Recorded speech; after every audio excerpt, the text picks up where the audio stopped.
নাম প্রকাশে অনিচ্ছুক একজন বলেছেন, আমার বাবা একজন স্ট্যাম্প ভেন্ডর, যিনি বিভিন্ন স্ট্যাম্প বিক্রি করেন, যেগুলো বিভিন্ন দলিল প্রমাণ লেখার কাজে ব্যবহৃত হয়ে থাকে। এরা তো আশা করি হালাল পেশা।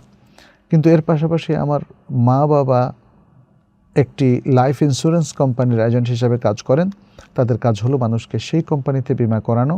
বিমা করাতে পারলে কোম্পানি থেকে কমিশন দেয়। আমি যখন তাদেরকে বলি যে এইসব কোম্পানিতে সুদি কার্যক্রম হয়, তখন তারা বলে তাদের কোম্পানিতে নাকি বড় বড় হুজুররা জড়িত আছে।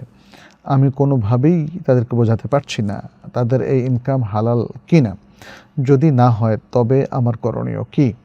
এসব ইনকামের টাকা দিয়েই তো সংসার পরিচালিত হয়। আশা করি আমাকে উত্তম পরামর্শ দেবেন। আচ্ছা, স্ট্যাম্প বিক্রি করা এটা দেশীয় আইনে এটা জায়েজ, অতএব এটা হালাল পেশা।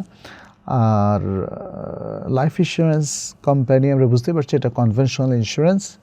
কনভেনশনাল ইন্স্যুরেন্সে সুদ, তারপরে জুয়া সহ অনেক কিছু জড়িত থাকে। ফলে সেগুলোর এজেন্ট হিসাবে কাজ করা আমাদের জন্য গর্হিত হবে। আমরা শরীয়ত সম্মত কাজের বাইরে চলে যাব। আচ্ছা,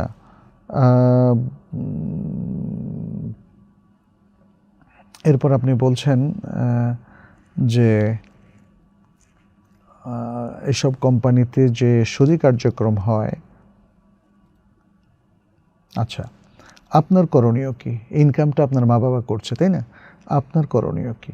আপনার করণীয় হচ্ছে আপনি যদি ডিপেন্ডেন্ট হন তাদের উপরে, তাহলে যতটুকু প্রয়োজন ততটুকু নেবেন, তার চেয়ে বেশি নেবেন না। তবে সাধারণত আপনি যদি প্রাপ্তবয়স্ক হন, আপনি যদি নিজে টাকা ইনকামের মতো সামর্থ্যে পৌঁছান, তাহলে বাবার টাকা থেকে তো আপনি নিতে পারবেন না। বাবা যদি আপনাকে কিছু দেয় তখন আপনি নিতে পারবেন, কিন্তু যদি এই দেওয়াটা আপনি নিশ্চিত হন যে হারাম কোনো ফান্ড থেকে দিয়েছে, তাহলেও আপনি গ্রহণ করতে পারবেন না।